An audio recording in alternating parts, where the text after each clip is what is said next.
Recording in progress. Madam Clerk, the time is 6:15 p.m. I call to order the special closed session of the Emeryville City Council as a successor agency to the Emeryville Redevelopment Agency.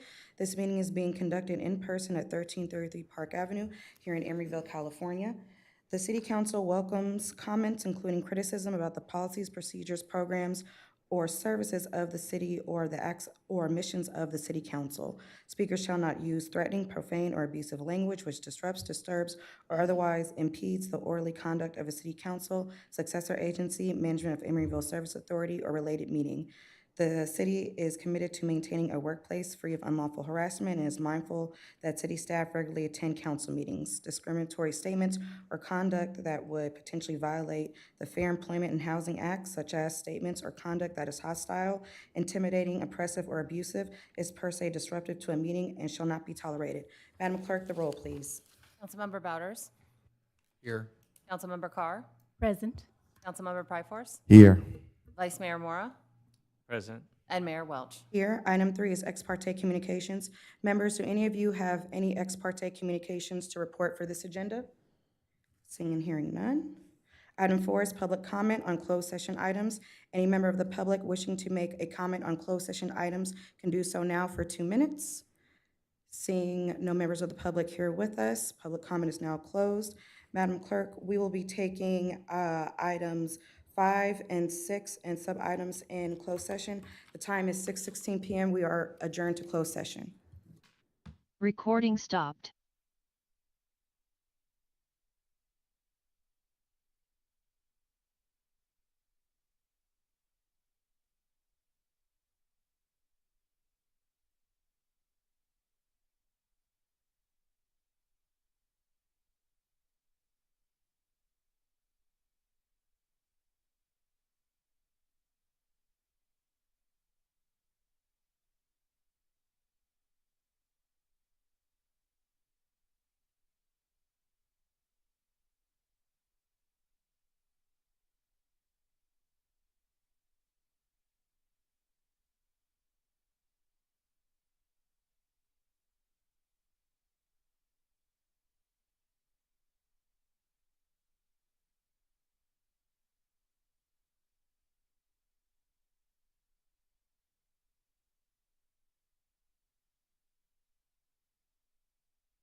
settling things between two parties by talking now and figuring the best way. Mitigation to me is discussing, debating, arguing, talking, any of the above. Mitigation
Recording in progress.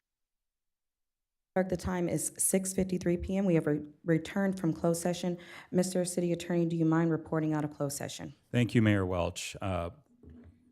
With respect to the closed session for item 5.1.1, the claim of Dorothy McCarter for personal injury, a motion was made by Councilmember Mora, which was seconded by Councilmember Carr to deny the claim. The vote taken was 5-0 to deny the claim.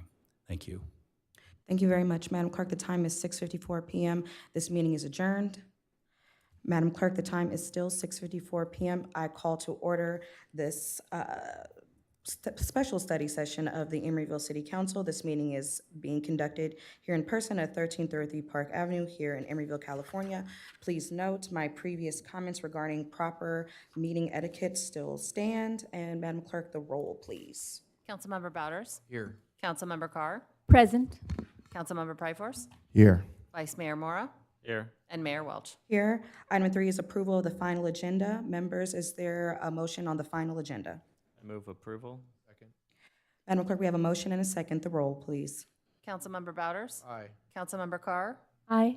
Councilmember Pryforce? Aye. Vice Mayor Mora? Aye. And Mayor Welch. Aye. Item 4 is ex parte communications. Members, do any of you have ex parte communications to report for this agenda? Seeing none. Item 5 is public comment for items not on the agenda. If any member of the public would like to make comments on items not on the agenda, can do so now for 2 minutes. Seeing no members of the public here with us, public comment is now closed. Item 6 is the study session. 6.1, study session, the draft 2024 through 2029 Local Hazard Mitigation Plan Update. And who do we have here to report on that?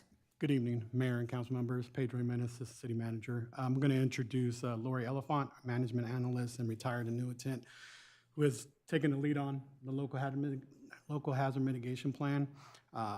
We are really grateful for her expertise and dedication to doing this plan. Tonight, she'll do an overview of the requirements for updating our plan, which needs to be done every 5 years. She'll be covering what the planning committee efforts have gone over, the recommended changes, and the next steps. Also, we'll seek input from the council regarding the actions and plan itself, and you can find the full updated plan in your staff report as a reference. There's a link there, and if you have any questions, we'd be happy to answer them. Thank you very much, Pedro. Lori, good evening. Good evening. How are you? I'm good, thank Wonderful. you. So what is a local hazard mitigation plan and why do we do one? The local hazard mitigation plan is the city's framework for long-term strategies to mitigate disaster losses. And mitigation is most effective when it is based on a long-term comprehensive plan that is developed before a disaster occurs. And so why do we do an LHMP? All jurisdictions and special districts in the country are required under the Disaster Mitigation Act of 2000 to receive any mitigation funding pre or post-disaster. They're required to have a plan and have it approved. Also per the DMA 2000, a plan must be updated and every 5 years, and that is what brings us here today, as our last plan was adopted in 2019. Next slide. Next slide. So in April 2023, a new updated local hazard mitigation plan policy guide from FEMA went into effect. In that update, there were 3 new requirements for the LHMP, and they are: 1, you need to address climate change. Prior to this update, you only needed to address 3 natural hazards: fire, flood, and earthquake. And although we have addressed many other hazards in our plan, both natural and human-made, and climate change was one of them, it is now a requirement to receive approval. The second new requirement is that you must explicitly engage at-risk, underserved, and socially underserved populations when allowing any opportunities for stakeholders and the public to be involved. Studies have shown that socially vulnerable communities are especially hit hardest during disasters and need the most support to recover. The third and final requirement is you must list any state and federal major disaster declarations for the planning area since the last plan was approved. Next slide. So this slide breaks down the local mitigation planning process into 4 steps and 9 tasks. We will be reviewing and covering each step and task as we go through this presentation. Next slide. There are 7 elements required by FEMA in a local hazard mitigation plan, but only A through F applies to Emeryville. Element G applies only to those jurisdictions and special districts that have and maintain a high hazard dam, so it's not applicable to us. Next slide. So we're going to come to the first element, element A, planning process. For FEMA, the planning process is just as important as the plan itself. Why?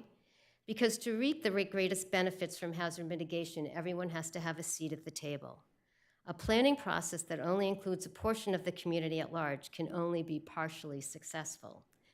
So our first 2 steps in the update process were to put our planning team together and to determine who our outside stakeholders were going to be, as we would need to reach out to them individually and collectively to solicit their input for the plan.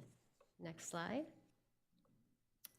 So to FEMA, one of the most important requirements is to give the community an opportunity to be part of the planning process and provide them with the opportunity to provide their comments and input. So how do you involve the community?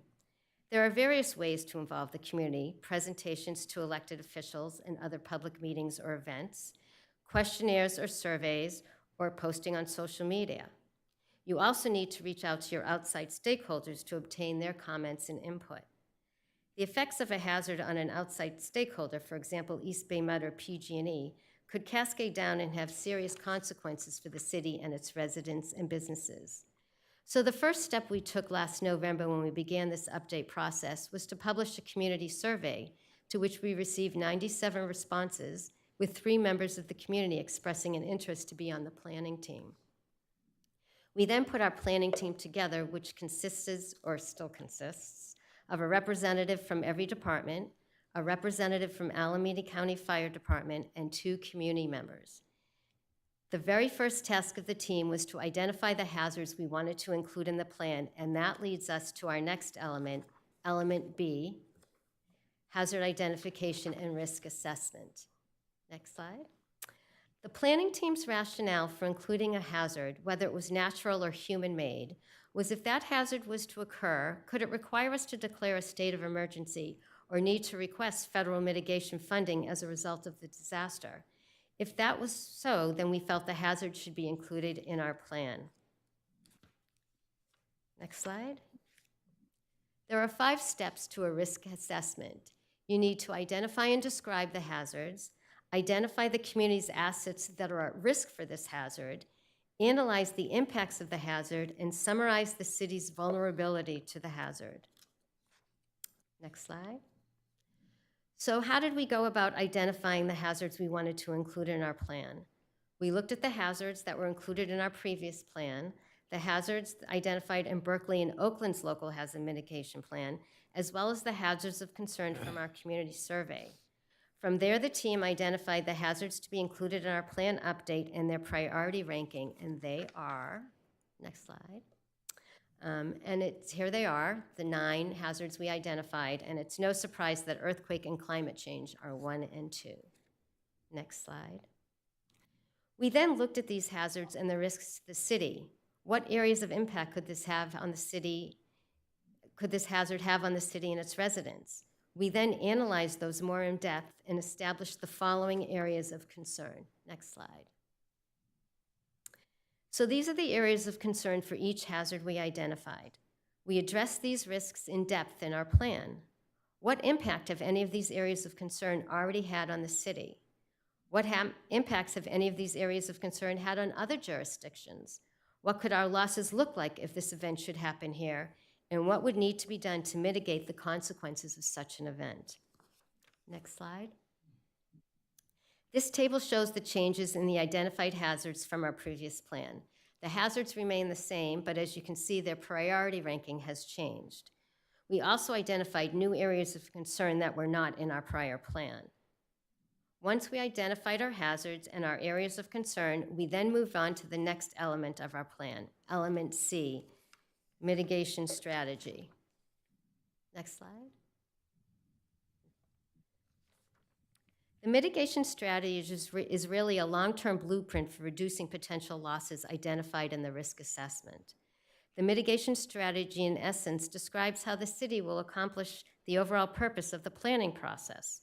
Are there actions we can take that can minimize or mitigate the scale of severity of the adverse impact of the hazards that we identified? Next slide. The planning team reviewed the mitigation ideas that were in our previous plan.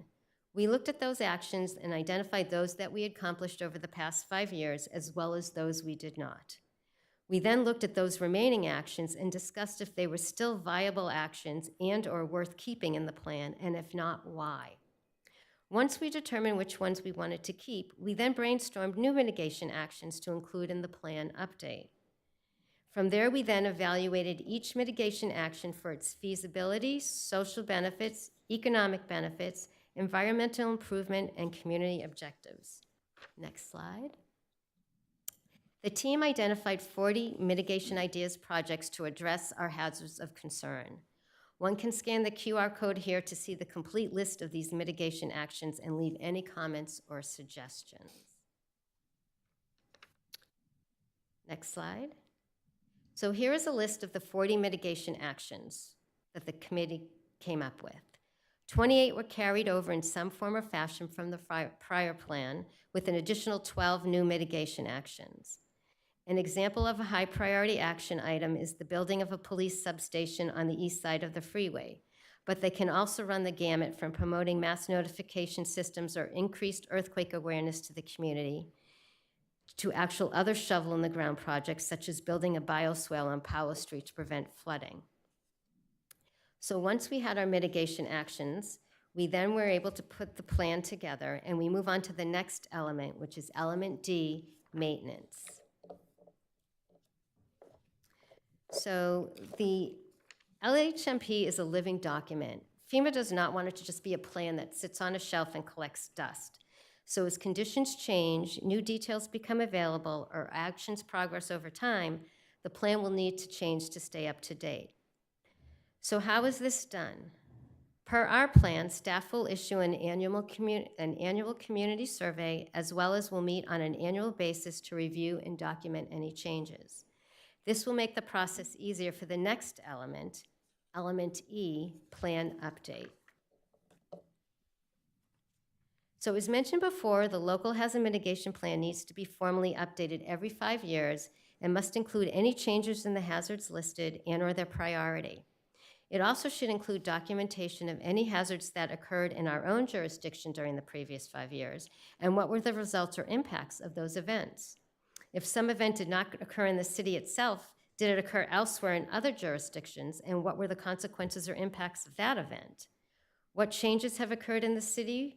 Has there been new development? Any change in land use trends? Has any movement been made on any of our mitigation ideas, and if not, why?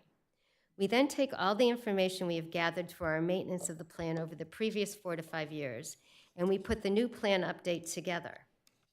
Once we complete the draft update plan, we move on to the next element, element F, plan adoption. So today we are looking for input from the council on the hazards we identified, the proposed mitigation actions, as well as the plan itself. Once we have completed all the presentations, we have one more to make to the Planning Commission. We will make any recommended changes or additions to the plan and then send it off to Cal OES for their review. Cal OES will review the plan, and if they approve it, they will send it to FEMA for their review. FEMA will then need to approve the plan pending adoption by resolution by the City Council. Once FEMA gives their approval, we will present the LHMP first to the Planning Commission for their approval and recommendation to Council to adopt the plan. The LHMP is an amendment to the safety element in the general plan. Once the Planning Commission issues their recommendation, we will come back to the Council for their final approval and adoption. Thank you for allowing me this time, and I can now take any questions or comments. Members, any clarifying questions for Lori before I call for public comment? Member Pryforce? Thank you for this presentation. I enjoyed it during the presentation you made to public safety. Could we go back to the slide? Oh, I'm sorry, Madam Clerk. Can we go back to the slide about the priorities? Because I I'd like to see if, or maybe you know from the top of your head, the well, I'll use my term, cyber warfare slash terrorism as it relates to ransomware. Was that in the top priority? Was it a mid priority or low priority? Oh, okay, here it is. Okay. Yeah. No, Okay, it's no, not. it's, Okay. Not top priority. Okay. I know what it, Okay. Oh, I'm sorry. Okay. Yeah. Yes. Yes. Thank Yes. you. Okay. So it's so it falls under 9. okay. So the low, so they gave, the planning team made it one of the lower hazards in ranking. Okay. But not that it's not a priority, but. Okay, thank you. I have a follow-up quick. Okay, I'll just keep going. So what are the flags or the signals that we receive when we have an attack coming? Like, is that something that we receive from some sort of California division as it relates to cybersecurity, or is it the federal government, or? I don't know, do we get warnings? Yeah, I mean, You guys know. sometimes there are, communications that are either brought up from state or federal if there is something going on, or other cities, we communicate with each other like, hey, we recently had this, be aware this is happening out there. We have our IT director who could speak more probably in depth on this of what we have in place, like our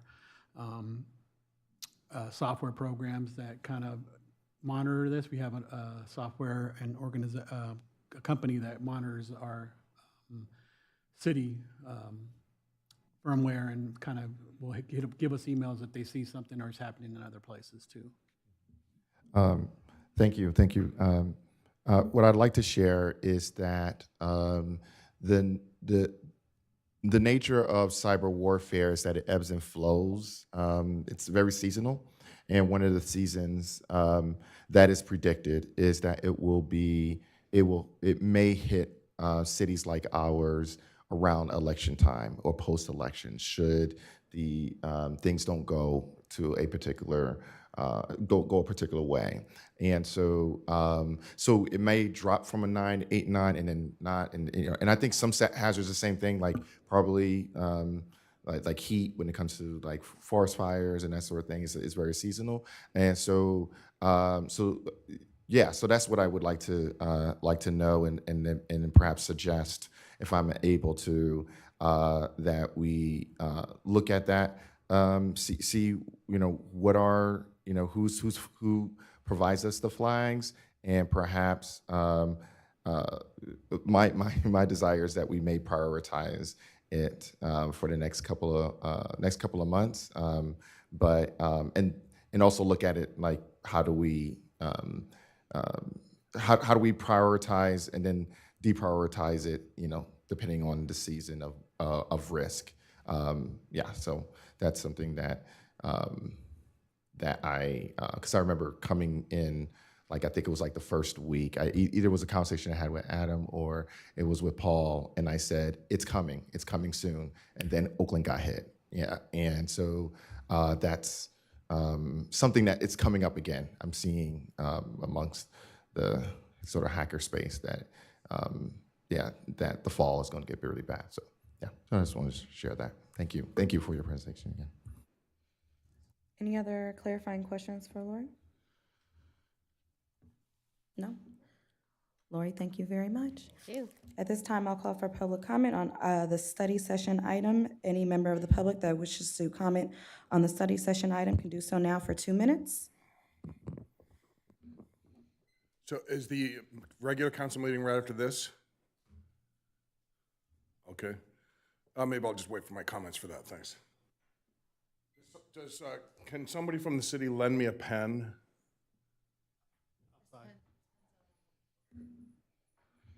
Anyone else for public comment on the study session item? Public comment is now closed. Members, I turn to you for deliberation. Anyone? No? Maybe just Vice Mayor Moore and then Member Pryforce, welcome to you. Maybe just a quick question for staff. I know, there's a lot of things that can go wrong that are highlighted in the plan, and item 7 on high priority is drafting a recovery plan for the city. Obviously that could be, quite a large project. I'm curious if that was on a previous version, and do we have such a plan that maybe can be shared with us, or does that plan then get updated as new threats or things kind of adjust? I don't know if somebody can comment on that. Lori or Pedro, did you have that? Could you potentially answer that question for the Vice Mayor? No, it's, sorry. We're working on that plan. There's nothing written at this time. It's a plan in progress that we need to get in place and start that process. Maybe can I expand on that a little bit? I think what, what Lori has shared in the various meetings that we've held is that this is updated every 5 years, and you can look back at what was written 5 years ago, but more importantly, all the communities are updating their these mitigation plans. And so again, working collaboratively with our neighboring cities, again, something that Lori talked about in some of the previous meetings that she's attended, that's going to be an important piece here. So I think as we develop these plans going forward, we're working, again, collaboratively. There'll be unique pieces of that are Emeryville focused, but again, collaboratively on recovery, dealing with cybersecurity or other types of threats. Those are things that are usually more universal, and we'll work together with our neighbors. Any other? That's it. All right, Member Pryforce? Thank you, Madam Mayor. I want to share that, yes, this presentation was also made to us with the Public Safety Committee that is led by Vice Mayor Mora, and it was a very exciting conversation that asked a lot of Emeryville residents to be attuned to not just the Public Safety Committee, because the Public Safety it encompasses also these sort of issues around disaster mitigation hazards, those sort of things, fire, of course, but to be responsive to community input that we need in order to make some great decisions around how not only best to mitigate some disasters and hazards as they come, but also that some of the sort of neighborhood watch programming that we're currently developing with EPD could also include disaster preparation. And so I extend this to residents across Emeryville, but especially to renters, that we haven't had a lot of input from rental communities, more so to our co-op communities, but I mean condo communities, but our rental communities, if you're the kind of person that likes to see if the fire hydrant on your floor is operational, or that the exits are working, please consider tuning into the work that's being done from the wonderful staff, as you heard, but also tune into our public safety community meetings. We need your input. So that's what I had to share. Thank you. Thank you. I just want to thank staff for their work on this. We've seen over the past few years just what disasters can look like all throughout the state of California. And though this is obviously necessary, it's necessary for a bigger reason, not just for funding opportunities, but just the quality of life and the safety in case we do unfortunately experience an emergency, which we know can potentially happen. So I just wanted to thank you for your continued work on keeping us safe. This is a part of our values around public safety. So thank you. Members, this was just, staff had just recommended having feedback, and I believe we've got a few different ones. I agree with Member Pryforce just on as far as cybersecurity, looking more deeply into that, people think it can't happen to their city, and it does. And we've seen that with our neighbors. And election security is very important. And even though we are in a very blue, as you will, it doesn't feel like that could potentially happen there. But just having the security around it, I think as far as us being a part of, obviously, a county is something that is worth exploring. And so if there are no other additional comments or feedback, Madam Clerk, the time is 7:18, and I adjourn this, what are we, a special, what is it, study session? There we go. Madam Clerk, the time is still, well, actually now it's 7:19 PM, and I call to order the City of Emeryville successor agency to the Emeryville Redevelopment Agency. This meeting is being conducted in person at 1333 Park Avenue here in Emeryville, California. Please note, my previous comments regarding proper meeting etiquette still hold. And Madam Clerk, I want to note that all members are still present, which brings us to item 3, approval of the final agenda. Members, do we have a motion for the final agenda? I move approval. Second. Madam Clerk, we have a motion and a second. The roll, please. Councilmember Bouders? Aye. Councilmember Carr? Aye. Councilmember Pryforce? Aye. Vice Mayor Mora? Aye. And Mayor Welch. Aye. Item 4 is ex parte communications. Members, do any of you have any ex parte communications to report for this agenda? Seeing and hearing none, we move along to public comment for the consent agenda and items not on the agenda. Any member of the public wishing to make a comment for the consent agenda or items not on the agenda can do so now for 2 minutes.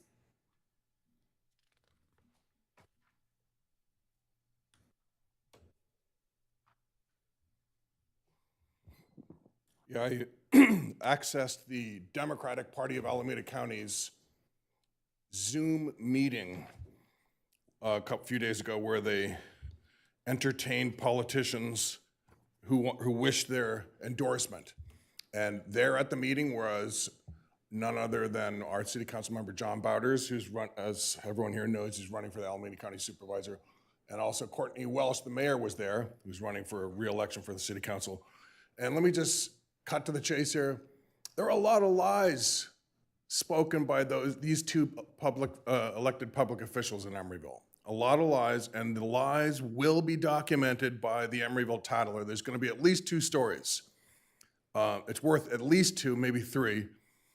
But let me just say one thing that was pretty spectacular is that Mr. Bouders, apparently was very desperate to get the endorsement, and he ended up, he feels exposed. And his exposure is, among other things, what he did in Emeryville with the minimum wage ordinance when he attempted to roll, in 2019, to roll back the minimum wage for the poorest working people in Emeryville. It's history he wishes that we could all just forget, but we're not forgetting, and a lot of that is thanks to the Emeryville Tattler.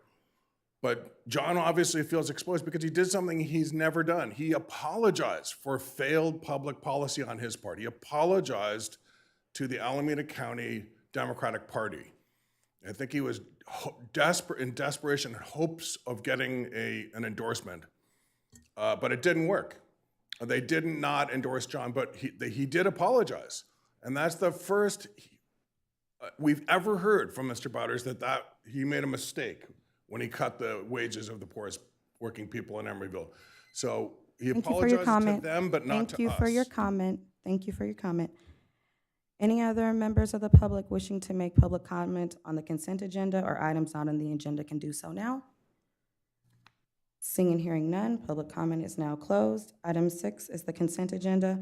Members, would any of you like to pull an item for discussion? If not, is there a motion on the consent agenda? So moved. I second. Madam Clerk, we have a motion and a second. The roll, please. Councilmember Bouders? Aye. Councilmember Carr? Aye. Councilmember Pryforce? Aye. Vice Mayor Mora? Aye. And Mayor Welch. Aye. Motion passes. There are no action items. Madam Clerk, the time is 7:22 PM. This meeting is adjourned. Madam Clerk, the time is still 7:22 PM, and I call to order this meeting of the Emeryville City Council. This meeting is being conducted here in person at 1333 Park Avenue here in Emeryville, California. Please note my previous comments regarding proper meeting behavior still stands, and Madam Clerk, all members are still present, which brings us to item 3, approval of the final agenda. I move approval. Second. Madam Clerk, we have a motion and second. The roll, please. Councilmember Bouders? Aye. Councilmember Carr? Aye. Councilmember Pryforce? Aye. Vice Mayor Mora? Aye. And Mayor Welch. Aye, there are no special orders of the day. Item 5, announcement of commission and committee vacancies. Madam Clerk? Thank you, Mayor. Just wanted to let you know that we did have a resignation on the Housing Committee. Ned Resnikoff resigned his position as of today. All right. Thank you very much.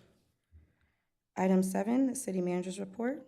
I just want to take a moment to welcome Adam back to Team Emeryville, serving as our interim city manager. Thank you, Mayor Welch and council members. Thanks for having me back. And I have no report, being this is my second week here in Emeryville, but glad to be here. Thank you. Thank you very much. We're happy to have you back. Item 8 is ex parte communications. Members, please take one last look at the agenda. Do any of you have any ex parte communications to report for this agenda?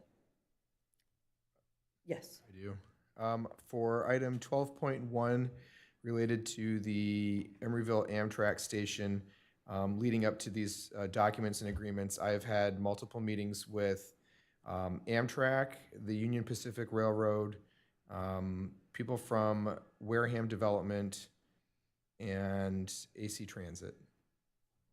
Anyone else for this agenda? All right, thank you. Item 9 is public comment for the consent agenda and items not on the agenda. Any member of the public wishing to comment for the consent agenda and items not on the agenda can do so now for 2 minutes. Please join us at the podium.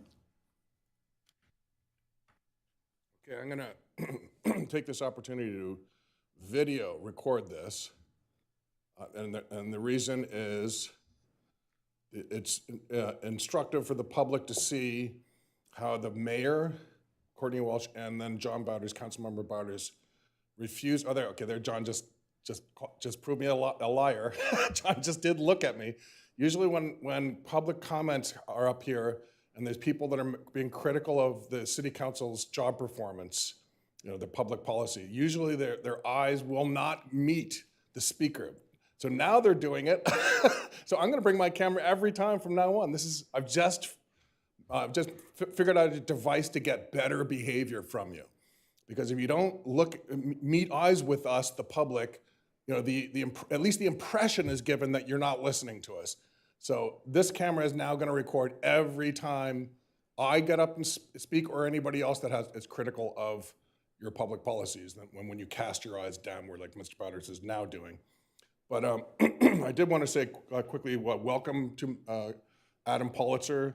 I remember him from before. He did the right thing when he told the people of Emeryville the function of the boulders, the place in the back, $13,000 taxpayer dollars, and the no trespassing sign placed amid the boulders. That was done to stop homeless people from being there. And Mr. Politzer formerly was our interim city council member, city manager, and he admitted it as such. So that points to him. That's good. I mean, that moment of clarity and truth-telling from City Hall. So I did appreciate that, and I do appreciate you, and that was good. Thank you for admitting that. You know, it's horrible policy, but you just walked into the job. You can't be held responsible, but you did tell the truth, so that's good. Good. We have a truth-telling city manager, at least in the interim. Thank you for your comment.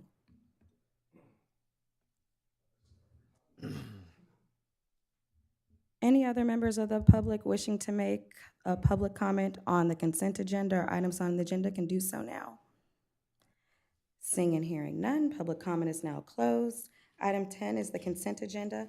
Members, would any of you like to pull an item for further discussion? If not, do we have a motion on the consent agenda? I move approval. Second. Madam Clerk, we have a motion and a second. The roll, please. Councilmember Bouders? Aye. Councilmember Carr? Aye. Councilmember Pryforce? Aye. Vice Mayor Mora? Aye. And Mayor Welch. Aye. Item 11, we have one public hearing this evening. Introduction and first reading of an ordinance of the City Council of the City of Emeryville, amending Article 14 of Chapter 5 of Title 9, Planning Regulations regarding ADUs and junior ADU units. Who do we have here? Hello.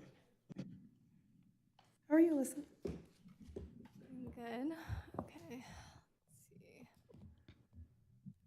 Good evening, Mayor Welch, members of council. So I will be presenting today on the update to the accessory dwelling units ordinance. Next slide.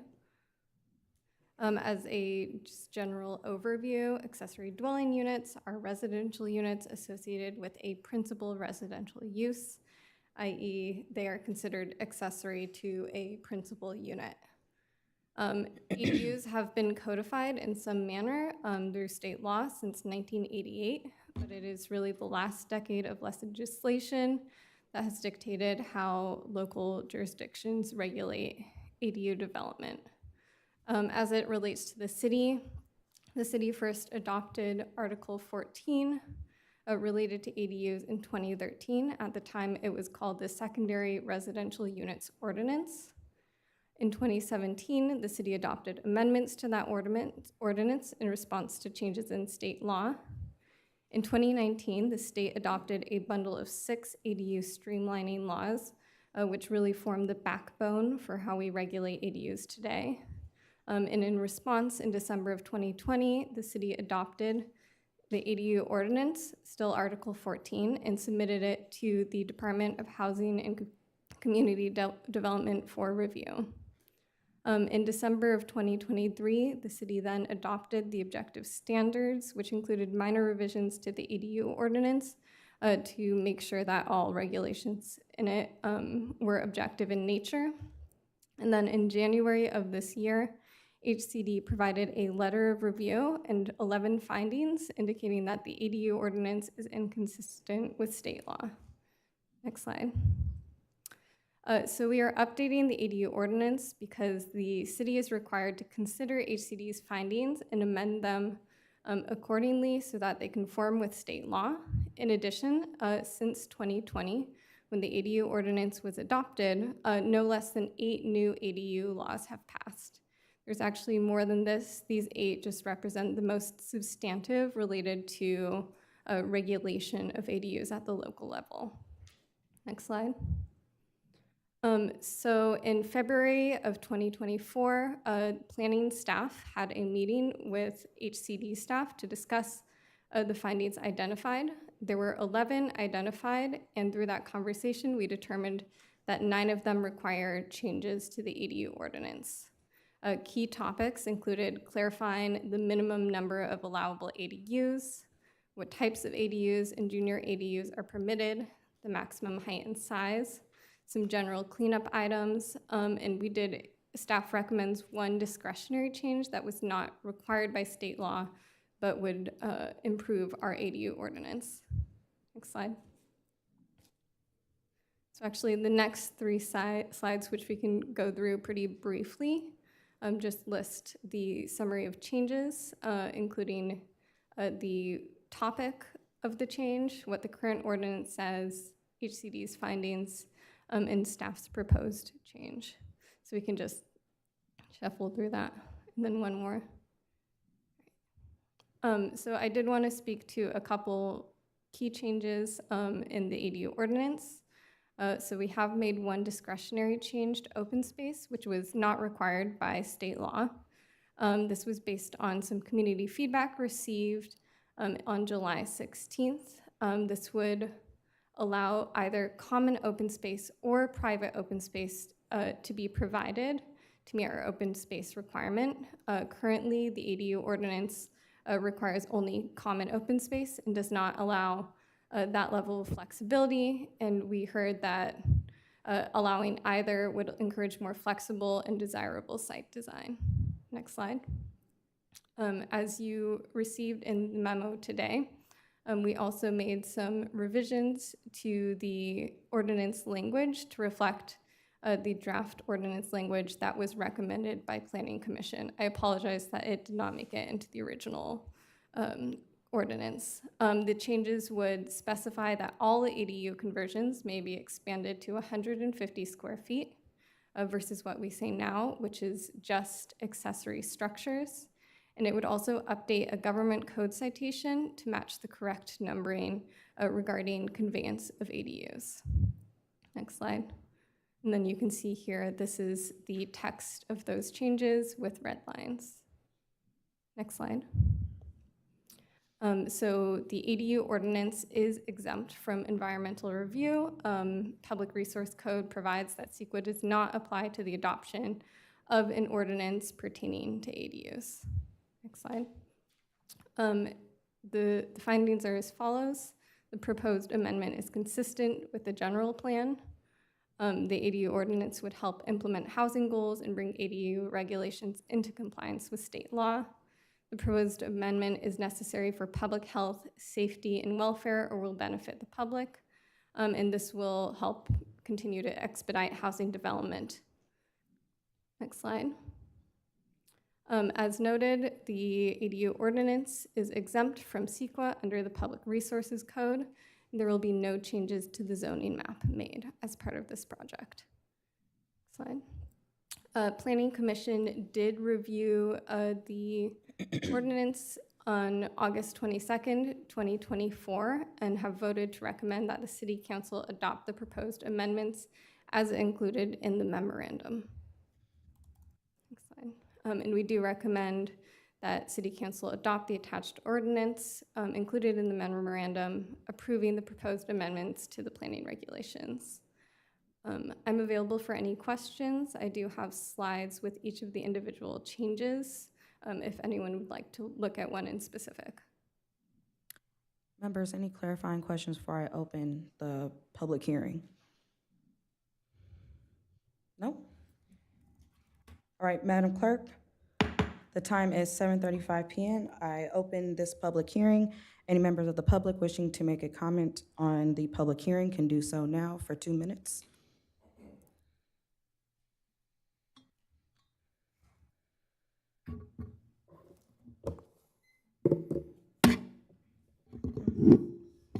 Okay, my camera is rolling. So I'm recording to see what the Mayor, Courtney Welsh, and Councilmember John Bowders do, and they are going back to their old ways of not engaging when citizens make comments that are critical of their public policy ideas. Okay, so first of all, we just heard mention of a housing crisis, and that's what's driving this ordinance, this change to the ordinance. Housing crisis, there's no housing crisis in Emeryville. Every implementation period, we destroy the minimums for the RENA numbers from ABAC. We destroy them, and we're alone in the Bay Area in doing that. We don't have a housing crisis in Emeryville. I don't like my government using the word crisis because it's not. So that makes bad things happen when you use hyperbole like that. So I don't want hyperbole in the official record in my city. Okay, then I wanted to say, I build ADUs for a living. This is what I do for a living. And so I'm seeing all this language in here about how, you're relaxing some of the regulations about ADUs in some areas, but still, you see just piles of regulation. So like you can't build over 30 feet, it says here, 30 feet tall, and then it's minimum setbacks of 4 feet and what have you. But I mean, I've noticed when big time developers, housing developers come before you, you bend over backwards to accommodate them. It's regulatory capture. You love, you guys, some big developers, but you don't like little mom and pop developers or little sole proprietorships like me trying to make a living. So the regulations only go to the top. The regulation removal only goes to the top, to the biggest developer, the huge real estate investment trust corporations, and the little contractors and little homeowners. Thank you for your comment. Regulated. Thank you for your comment. Up the wazoo. Thank you for your comment.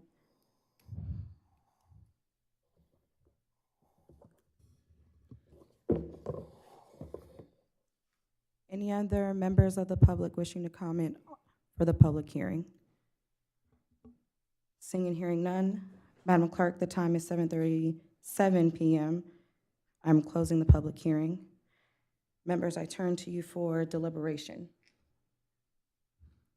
Member Bowders.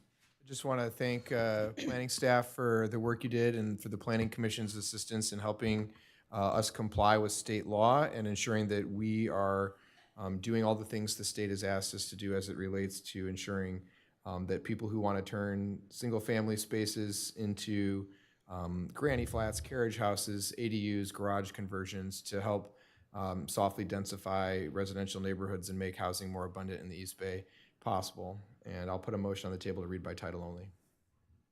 I'll second the motion. Any other comments before I call the vote? Madam Clerk, the roll, please. Councilmember Bouders? Aye. Councilmember Carr? Aye. Councilmember Pryforce? Aye. Vice Mayor Mora? Aye. And Mayor Welch? Aye. Thank you, Mayor Welch. An ordinance of the City Council of the City of Emeryville amending Article 14 of Chapter 5 of Title 9, Planning Regulations, regarding accessory dwelling units and junior accessory dwelling units, CEQA status exempt pursuant to Public Resources Code Section 21080.17, which provides that CEQA does not apply to the adoption of an ordinance to implement the provisions of Article 2. Commencing with section 66314 of Chapter 13 of Division 1 of Title 7 of the California Government Code pertaining to accessory dwelling units. Thank you. Is there a motion? I'll make the motion to approve. Second. Madam Clerk, the roll, please. Councilmember Bouders? Aye. Councilmember Carr? Aye. Councilmember Pryforce? Aye. Vice Mayor Mora? Aye. And Mayor Welch? Aye. Thank you, members. Item 12, resolution of the City Council of the City of Emeryville authorizing the city manager to execute the property conveyance agreement, Wareham to the city, station property conveyance agreement, city to Amtrak, property and platform parcels, and item 3, agreement for encroachment easement, item 4, access easement agreement, and item 5, agreement for utility lines easement, and to execute all other documents necessary for the acquisition and disposition of real properties associated with the Emeryville Amtrak station.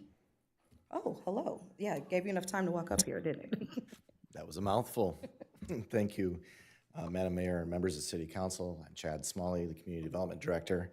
I'm here to discuss with you this complex and long ongoing transaction that I'm happy to be presenting is coming to a close soon regarding the Amtrak properties. Next slide, please.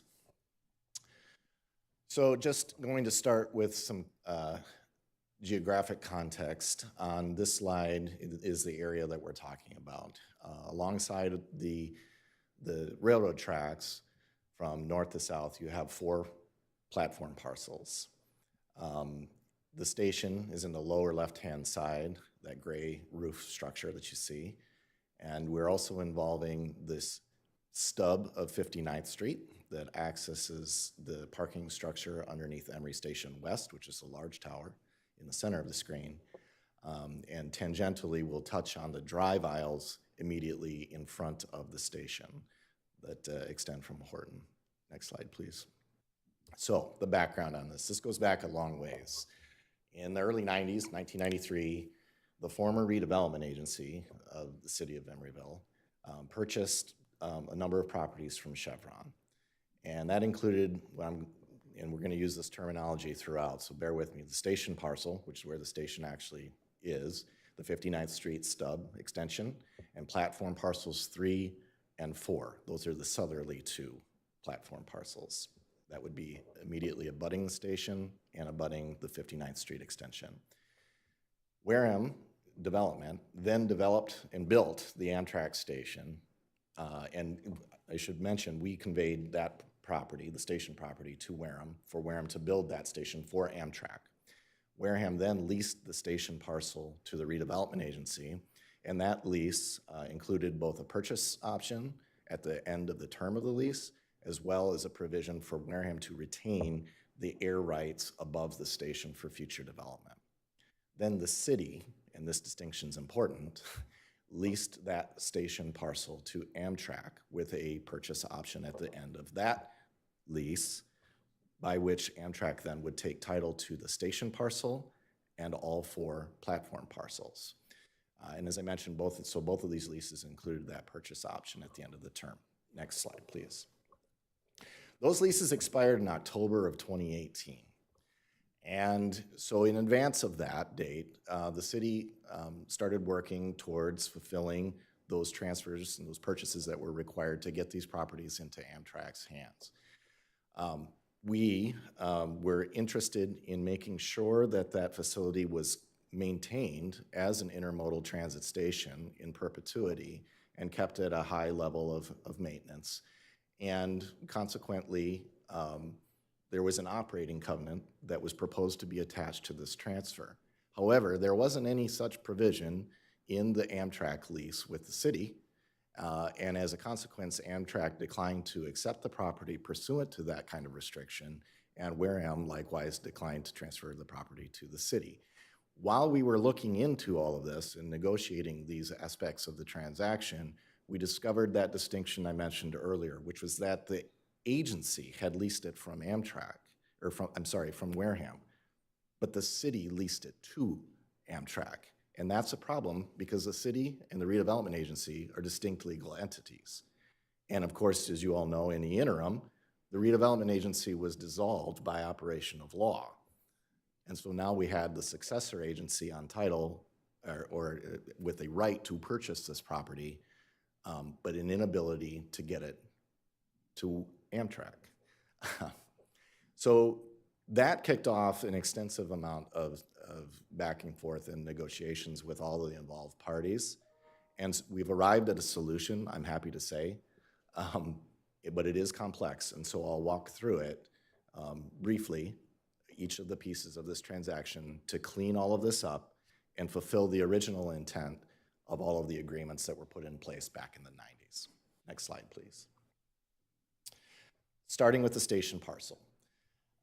Back in January of 2022, the successor agency, you all sitting as the successor agency board, assigned the right or authorized the agreement to assign the right to acquire the station parcel to the city.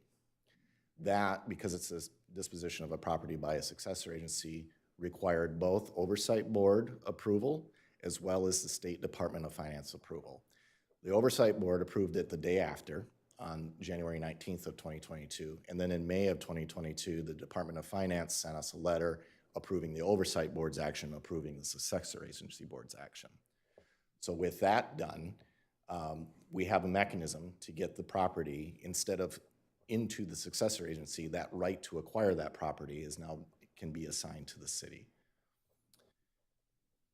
As part of this, there's a couple of documents that were originally recorded on the station that affect the station parcel that needed to be renegotiated with Amtrak, who is going to ultimately take title to these properties.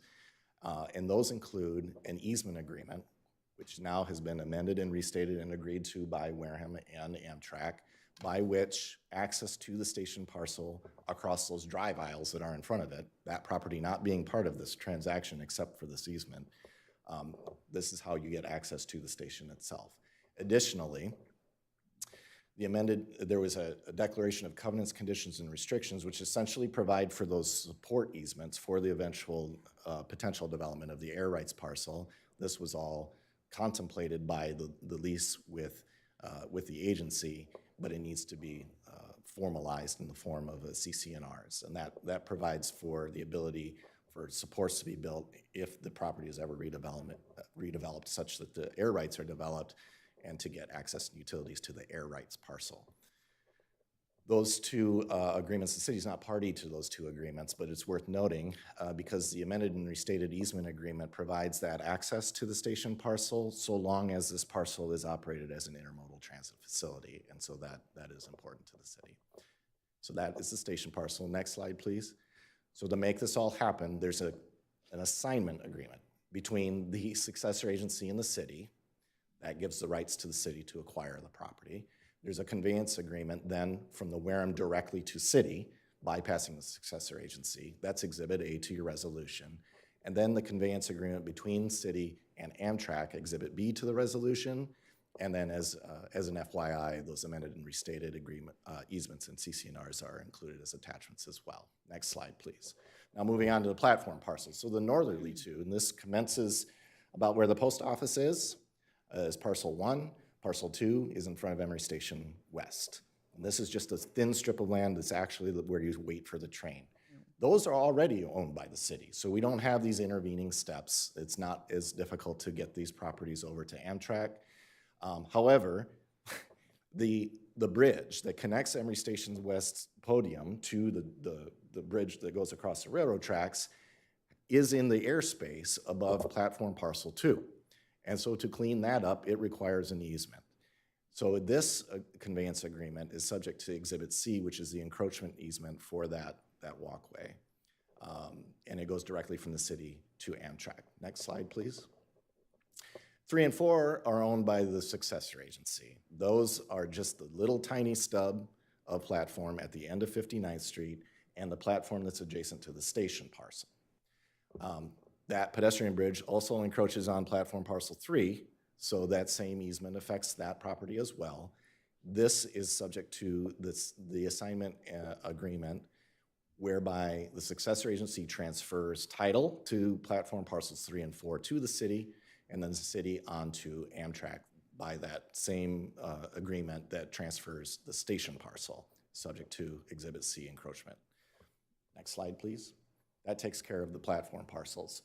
The 59th Street extension is also owned by the successor agency, but subject to city right-of-way. And as the successor agency needs to get out of the business of owning property, we need to get this into the hands of the city as well. That same assignment agreement accomplishes that. This one stays with the city once it's transferred. This property, however, also needs the same pedestrian encroachment easement for that walkway, as well as access to the air rights parcel and utility easement to the air rights parcel in the eventuality that that property is developed. Those are Exhibit D and E to the resolution, respectively. Next slide, please. None of that makes sense unless you see a picture, and so this is my attempt at trying to depict what's happening on the ground. This is a slide showing, and I wish I'd used more contrast in these colors now that I see it on the screen. This is a slide showing what the current situation is. Properties in the greenish color are owned by the city today. Properties in the bluish color, which is 59th Street Extension, Platform 3 and 4, are owned by the successor agency. And then Wareham owns the pieces that are in orange, the driveways in the station parcel.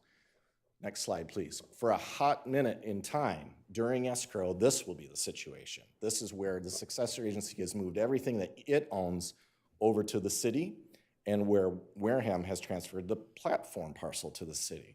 So this happens for just a second in the course of the transaction. And then next slide, please. This is the end result. Yellow properties are in Amtrak's hands pursuant to their lease purchase agreement, and the 59th Street extension stays with the city, and the easements that I mentioned earlier are noted in the margin there. Next slide, please. So our recommendation is to adopt this resolution, which does all of these things. It authorizes the city manager to execute the conveyance agreement with Wareham to the city, the conveyance agreement between city and Amtrak, the encroachment easement, access easement, utility easement, and any other documents that are necessary to complete these dispositions and finally clean up something that has been ongoing for many years. Happy to answer any questions you may have, and that concludes my presentation. Thank you very much, Chad. Members, are there any clarifying questions before I call for public comment? Nope. All right. Thank you very much. The color coding did help. Now's the time for public comment on item 12.1. Any member of the public wishing to comment on item 12.1 can do so now for 2 minutes. Yeah, I had a question for, I guess, Chad, and this is broken. This is broken. I have a question for Chad or anybody else that can answer. I'm interested in the driveway that is still going to be owned by Wareham after we're all finished with this. And I want to know, it says it's public easement. I presume what that means is the public has a guaranteed right to use the easement. But my question is it going to be like Bay Street has recently been ruled by the city attorney whereby the street is private, owned by the Bay Street Mall Corporation, whatever the name of that corporation is, and that we the public can be trespassed off of Bay Street even if we're not breaking the law.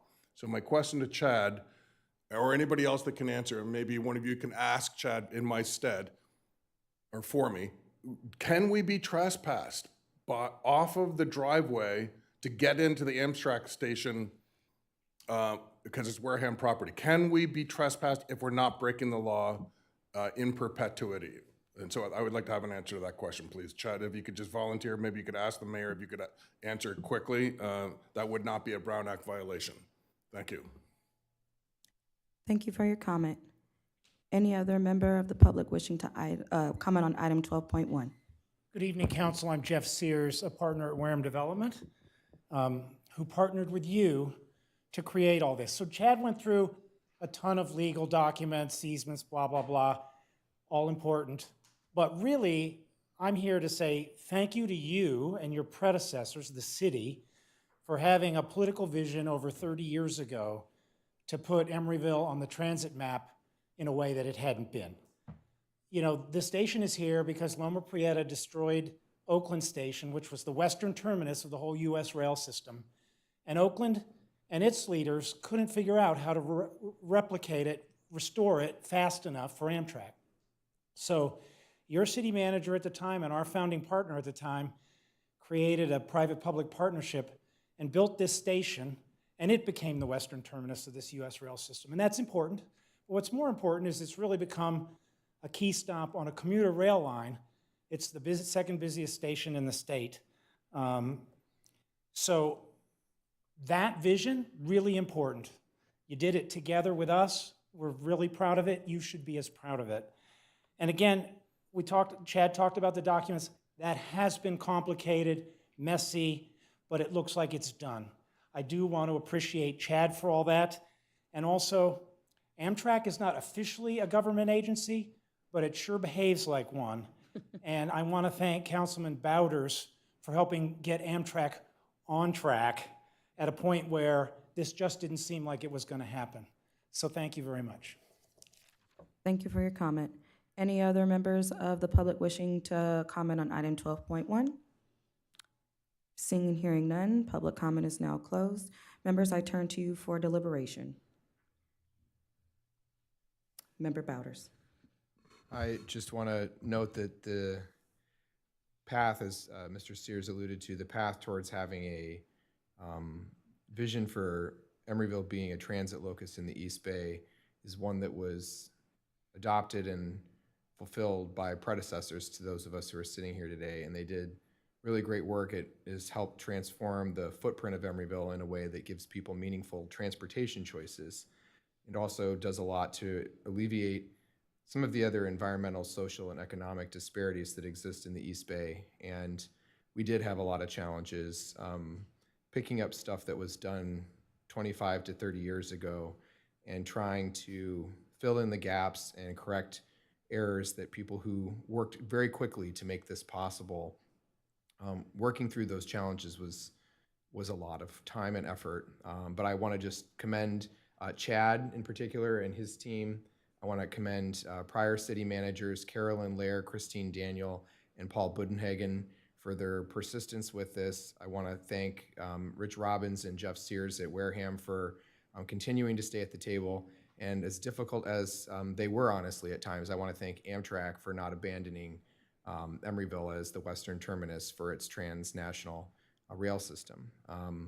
And it's just really important. This is a small city that serves a much bigger population, and our geographic locus makes us the right place to be a transit hub. And with that, we have enjoyed the riches of being connected to the broader community, not just the East Bay, but the nation at large. Make a motion to approve the resolution. Thank you. Any other comments, or do we have a second? Vice I Mayor just Moore. wanted to briefly echo the thanks to staff and everybody involved in sorting out this mess, because that's clearly what it looks like, and I really appreciate folks digging into those details and helping us get to the right outcome. So I'll second the motion. Any other comments before I call for the vote? I just want to add a cosign on the comments that have just been expressed here. Sometimes going back through and making sure that we are on the right track when it comes to some of these more complicated land agreements is very challenging. Obviously, we know that the successor agency has been dissolved, and this is kind of the ripple effect of that, having to do a round robin of agreements just to get things sorted out, and it can be very complex and complicated. And Chad, I appreciate you laying it plain for not just the council, but for the general public. And just thank you, Councilmember Bowders, for your work. I've heard the war stories on this, so I appreciate you kind of leading the ship on this. And I saw your hand raised. You I had just one more want to comment. also make sure I thank Mr. Kennedy for getting us over the line with the legal team, because I think a lot of the challenges were with Amtrak's legal department, and that was the majority of the work in closing the deal. And so thank you very much for your assistance. Well, I just have to point out the tremendous work that Karen Tiedemann did to get us over the finish line. Oh, you're here. I She didn't even was- see. She was working. She didn't even present. She was Karen, thank you. working quite a lot to get everything finalized for you folks, and I just want to give her a big round of applause for all the work that she did. I didn't see you, Karen. Thank you so much as well. Karen, did you have any comments you wanted to add? Okay, wonderful. Well, Madam Clerk, we have a motion and a second. The roll, please. Councilmember Bouders? Aye. Councilmember Carr? Aye. Councilmember Pryforce? Aye. Vice Mayor Mora? Aye. And Mayor Welch? Aye. Thank you. Item 13, Department Head Reports. Nobody? Yes. Okay. Announcing the coastal cleanup at 2333 Powell Street next to the fire station this September 21st at 9:30 a.m. And counterculture coffee will be available for those who come. Thank you. Thank you. Anything else? No? All right.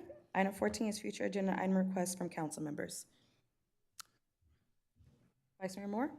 I just had one item with the election coming up. I believe it coincides November 5th with the a meeting that we have. So I wanted to see if we could explore moving that meeting maybe to the prior week. October 29th? Yeah. I think when the majority of council is agreeable to, we would have to have a resolution to edit our calendar. Okay, there's majority support for that. Thank you. Any other members with future agenda item requests? Member Pryforce? Yes, during the Democratic nomination, Democratic Party nomination event, I was very happy to hear it sounded like unanimous support amongst both candidates and incumbents for the establishment of a cannabis business in Emeryville that could, and it sounded like supporting the idea of it being a black-owned cannabis business, or black woman owned. And so I'd like to place on a future agenda item the city's support of said business, a cannabis license for a cannabis business to exist in Emeryville that would be black-owned. Is there majority support for that item? I just ask a clarifying question? Yes.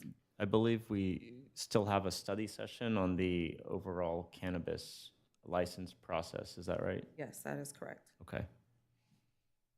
There's not majority support of that item, but however, we do have an upcoming study session where that can be discussed. Any other future agenda items requests for members? Member Pryforce? Yes, I'd like to bring before the body the discussion about re-including the Pledge of Allegiance into City Council procedures, and so, or our protocol, and I'd like to demonstrate. I pledge allegiance to the flag of the United States of America, and to the republic for which it stands, one nation, indivisible, with liberty and justice for all.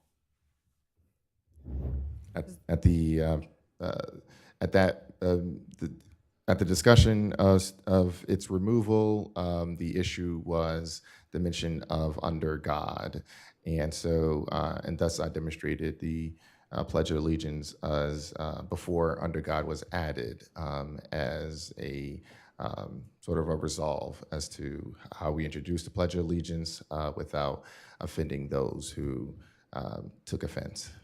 So. Is there majority support for that item? There is not. Any other future agenda item requests from members? Seeing and hearing none, Madam Clerk, the time is 8:03 p.m. This meeting is adjourned.